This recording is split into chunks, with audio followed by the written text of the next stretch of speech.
ఈ మధ్యకాలంలో వార్తల్లో వార్తాపత్రికల్లో భారతదేశం మన ప్రజాస్వామ్యం అనే అంశం మీద చాలా చర్చ జరుగుతోంది. భారతదేశంలో ప్రజాస్వామ్యం నీరుగారిపోతోందా?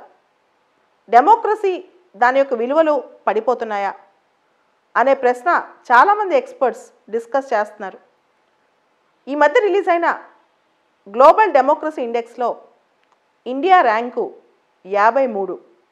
ఈ ఇండెక్స్ని ఎకనమిక్ ఇంటెలిజెన్స్ యూనిట్ వాళ్ళు ప్రకటించారు. అతిపెద్ద ప్రజాస్వామ్యానికి వాళ్ళు ఇచ్చే ర్యాంకు 53. అదేవిధంగా యుఎస్ ఫ్రీడమ్ హౌస్ వాళ్ళు ఈ మధ్య ఇండియాని పార్ట్లీ డెమోక్రటిక్ కంట్రీ అన్నారు.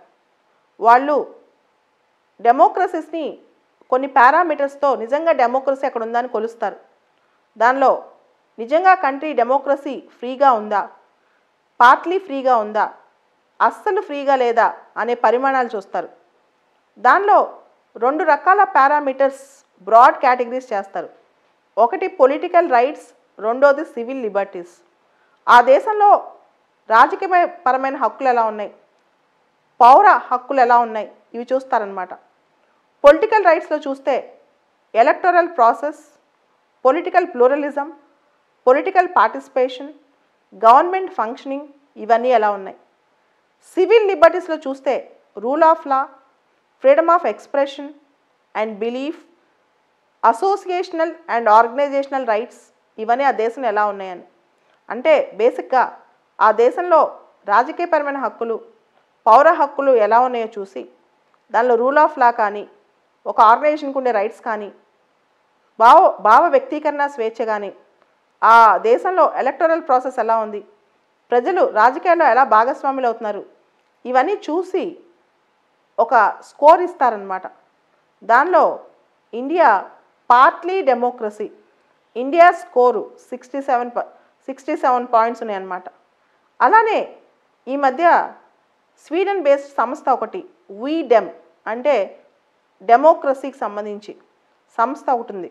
ఇండియాని ఆటోక్రసీ అంది. అంటే భారతదేశంలో నిజంగా ప్రజాస్వామ్యం లేదు, ఆటోక్రసీ ఉంది, కేవలం కొద్దిమంది చేతిలోనే భారతదేశం ఉంది అని చెప్పి. ఇలాంటి పరిస్థితుల్లో మనం చూస్తే కనుక భారతదేశంలో విరివిగా సెడిషన్ లాస్ ఉపయోగించుకోవడం, కంటెంప్ట్ పవర్స్ ఉపయోగించుకోవడం, డిఫమేషన్ ఉపయోగించుకోవడం, ఇంటర్నెట్ షట్ డౌన్స్ ఇవన్నీ చూశాక భారతదేశం ప్రజాస్వామ్యం పూర్తిగా హక్కులు ప్రజలు అనుభవిస్తున్నారా, వాళ్ళు ఎంజాయ్ చేస్తున్నారా అనే క్వశ్చన్ వస్తుంది. అయితే ఈ యుఎస్ ఫ్రీడమ్ హౌస్ వాళ్ళు ఇండియాని పార్ట్లీ డెమోక్రసీ అనగానే మన ఎక్స్టర్నల్ అఫైర్స్ మినిస్టర్ జయశంకర్ గారు అసలు ఈ పారామీటర్సే తప్పు, ఈ పారామీటర్స్ ఏ విధంగా కొలిచారని చెప్పి ఆయన ప్రశ్నించారు.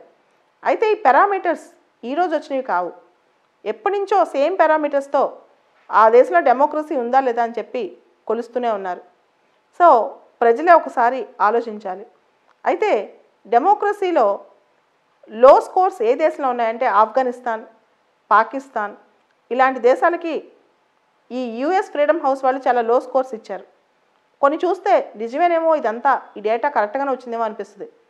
కానీ నిజంగా ప్రజలు భారతదేశంలో ఎన్ని హక్కులు ఉన్నాయి, మన ప్రజాస్వామ్యం ఎలా ఉంది, నిజంగా ప్రజాస్వామ్య ఫలాలను మనం అనుభవిస్తున్నామని ఒకసారి ఆలోచించాలి.